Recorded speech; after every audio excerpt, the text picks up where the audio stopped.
Arab Republic for their statement, and I now give the floor to the representative of the Bolivarian Republic of Venezuela.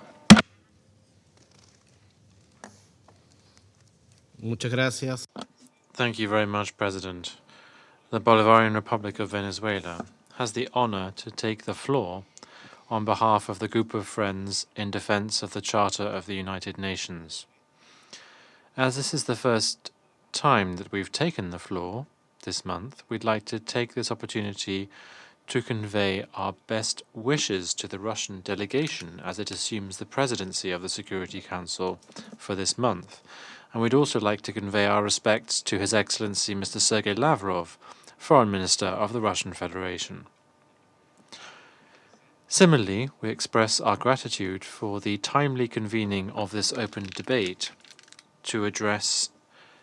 a subject of critical importance, particularly in the midst of the current international juncture. President,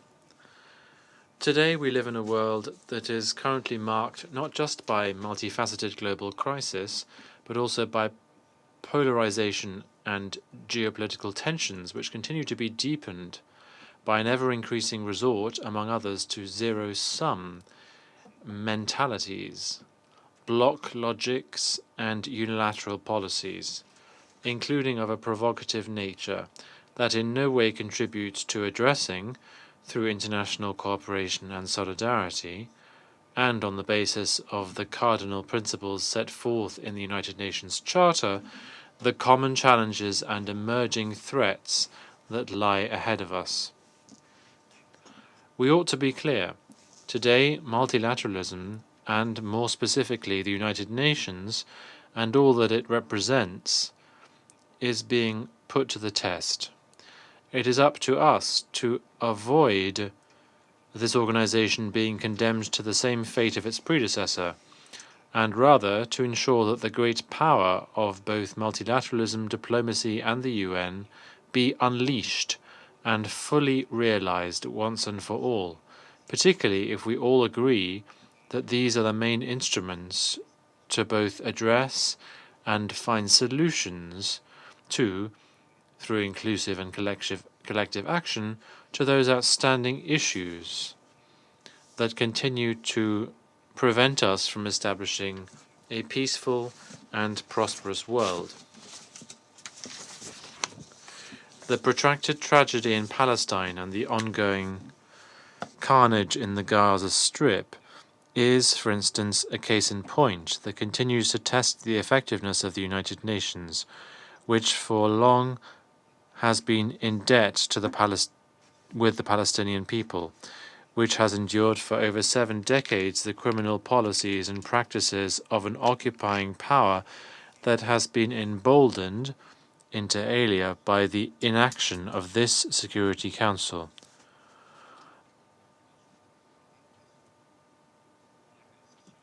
And the lack of a solution, the lack of a comprehensive and lasting solution to this question, but also the result of not only a lack of commitment of one of its permanent members, but also of selective approaches towards justice, and more regretfully towards the very dignity of an entire people that remains oppressed. Mr. President, the emergence of a multipolar world is certainly a key trend in international relations at the current time, and in this regard we welcome the progress made towards the consolidation of this new multipolar world, rooted in the Charter of the United Nations, as well as in the values of true multilateralism, international cooperation and solidarity. This new world clearly requires that we put an end to unilateralism. This reality, however, is not exempt from challenges of its own. As a matter of fact, instead of being embraced by all, mindful of the opportunities that this new multipolar world provides, especially for justice and balance in international relations, as is stated in the concept note prepared for this open debate, the truth is that we are seeing how certain governments, particularly from the developed world, insist on minimizing and even dismissing such important developments in the field of international relations, in a clear attempt to preserve not only a failed unipolar model, but also, and most importantly, their domination over the global south, which is, needless to say, at the very core of this new multipolar world. The continued, systematic, relentless, and ever-increasing resort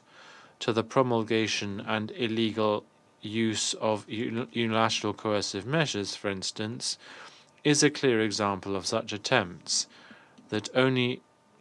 attest to the end of an era of imperialism. In this context, the Group of Friends in Defense of the Charter of the United Nations takes this opportunity to call for efforts to be redoubled towards democratizing international relations and for strengthening multilateralism, and for a multipolar system based, inter alia, on mutual respect for the sovereignty and territorial integrity of all states, as well as on respect for the principle of equal rights and self-determination of peoples, for the rule of law, diplomacy, political dialogue, tolerance, peaceful coexistence, respect for diversity, inclusiveness, a culture of peace and non-violence, and due consideration for existing differences, all of which are essential for constructively and effectively working together on issues of common interest and concern. Thus, we call on all responsible members of the international community to seize and rise to this historic moment, and, in the spirit of San Francisco, to work hand in hand towards redoubling all efforts aimed at establishing a just and equitable world order, conducive to lasting peace and prosperity for all. President, we are firmly committed to multilateral cooperation in the interest of a more just, democratic, and sustainable world order. Nevertheless, the realization of such a world order calls for all states to wholeheartedly recommit themselves without accommodative interpretations to the purposes and principles enshrined in the United Nations Charter, and also to understand, inter alia, that each national contribution, be it from a big or small nation, is essential for achieving the noble goals that motivated the establishment of our organization back in 1945, and also for overcoming the current global multifaceted crisis and the common challenges humanity as a whole is currently facing. In the light of the foregoing, and as we continue preparations for the forthcoming Summit of the Future, we conclude by urging all members of the international community to put an end, once and for all, to zero-sum games, Cold War era or supremacist mentalities, punitive, divisive, or confrontational approaches, provocative actions and double standards, and the deepening of divisions and polarization. Instead, they must pursue win-win cooperation, engagement in good faith, peaceful resolution of conflicts, and mutual accommodation, with a view to bridging positions and forging broad consensus that will ultimately enable us all effectively to address the challenges humanity is facing collectively today. In our view, such an approach is without doubt the best path, so that we can, inter alia, achieve the purposes and principles laid down